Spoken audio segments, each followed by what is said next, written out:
Bonjour à tous, ravi de vous retrouver pour ce Morning Echo du vendredi 21 février 2020. Alors la photo du jour, aujourd'hui on a les élections législatives en Iran. Elles vont être suivies de près car lors de la dernière législature, c'était les modérés qui avaient la majorité. Il pourrait y avoir un renversement de tendance vers les conservateurs et donc la ligne dure. Ça va être observé de près alors que dans le même temps, l'administration américaine tente d'isoler de plus en plus le régime de Téhéran. Tout ceci, vous voyez, dans un contexte où il y a eu quelques prises de bénéfices donc sur les actions hier.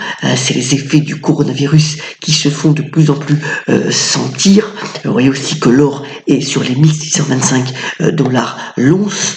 Vous voyez par exemple le graphique de gauche démontre les ventes de véhicules en Chine ont chuté très fortement sur les 2 premières semaines de février. Bien entendu, la Chine continue de tenter d'endiguer ce coronavirus sur quelques provinces.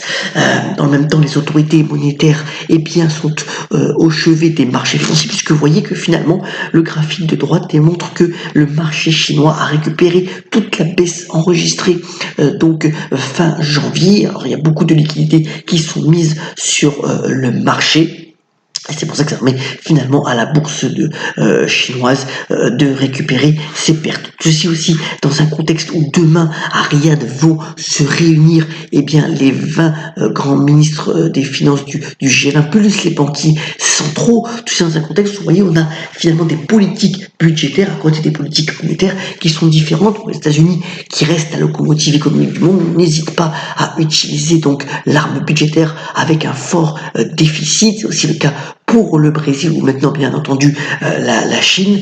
Vous voyez que ça va être, est-ce qu'il va y avoir une réponse coordonnée à tout ça de la part des ministres des Finances? Réponse donc ce week-end à Riyad.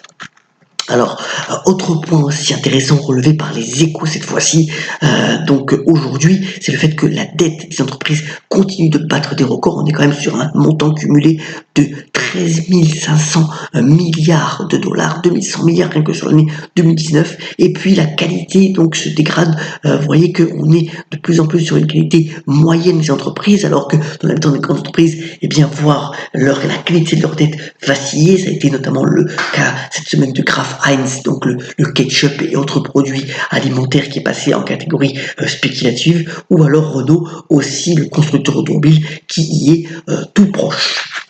Retour en France avec une infographie très bien réalisée par le magazine L'Express cette semaine sur finalement le coût de la vie et l'euro. Alors quand on regarde bien entendu en cumulé, finalement c'est pas une augmentation très forte puisqu'entre 2002 et 2016 on a eu donc 1,4% par an de hausse, mais enfin les catégories sont différentes. Les transports ont beaucoup augmenté, mais aussi le logement et l'hôtellerie, contrairement par exemple aux télécoms, puisqu'avec 4 opérateurs en France, on a finalement du dumping qui a été réalisé et donc des coûts de télécom très faibles. Alors, dans le domaine des crypto-monnaies, la Suède se lance en lançant l'e-couronne. Là, vous savez que c'est la couronne suédoise, la monnaie de la Suède. Il va y avoir donc pendant un an des tests sur une monnaie numérique lancée par la Risk Bank, donc la banque centrale de Suède, pendant un an avec Accenture, le cabinet de conseil. On va voir si les tests vont être probants pour éventuellement un lancement officiel. Vous savez que en Suède, il y a de moins en moins d'argent liquide, donc que ce pays peut se permettre de lancer cette crypto-monnaie. On verra les résultats d'ici un an, mais voilà une initiative intéressante alors que d'autres banques centrales et d'autres pays y pensent très sérieusement. Venons-en au bref. D'abord, ça bouge beaucoup en ce moment dans le secteur bancaire. Pas mal de remises en cause du management. Ça a été le cas pour les banques suisses. On l'a relayé cette semaine.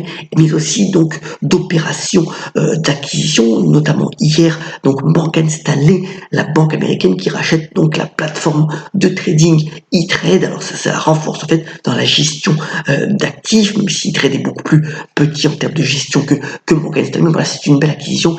Ça avait été le cas notamment aussi pour Charles Schwab qui avait acheté T-Trade il y a quelques mois. Donc voilà, offensive de Morgan Stanley sur tout ce qui est plateforme de trading.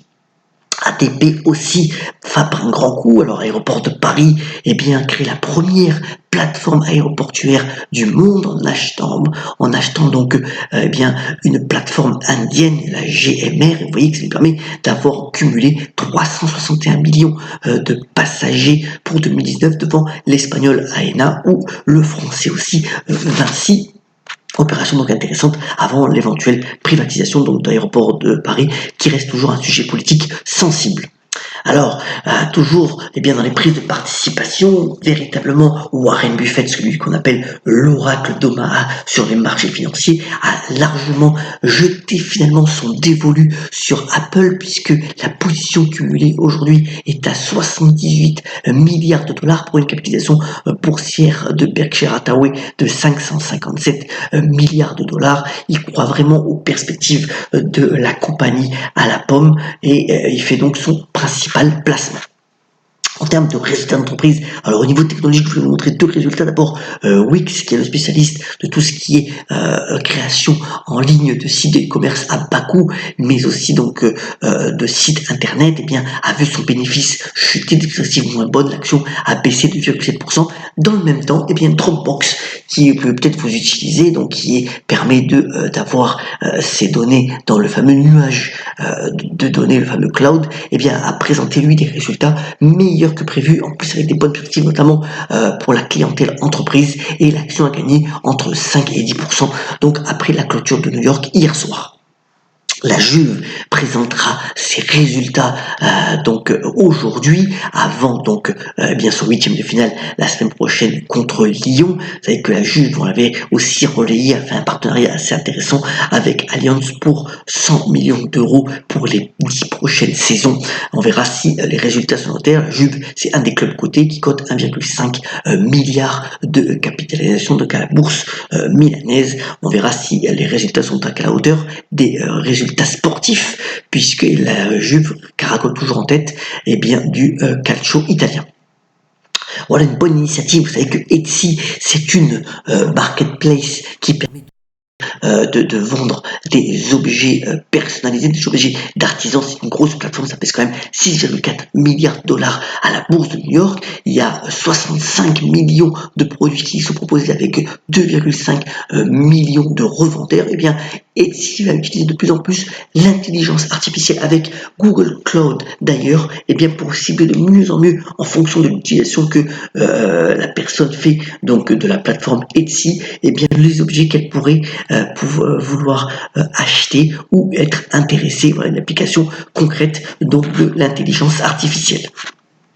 Elle a 61 ans et elle termine donc son fameux tour. Je parle bien entendu de Madonna, qui a été largement décriée, notamment à cause de sa récente prestation à l'Eurovision l'année dernière, où elle a chanté quand même assez faux. Là, elle se reprend complètement. Elle va faire 12 représentations donc Grand Rex de Paris pour être au plus proche de ses fans, puisque c'est une salle à dimension humaine. Elle apparemment lors de ses dernières représentations, elle a été quand même assez incroyable en termes de danse, en termes de gymnastique, en termes de contact avec le public, et on peut saluer finalement la prestation de Madonna, qui reste quand même au devant de la scène à 61 ans. C'est quand même assez remarquable pour le souligner.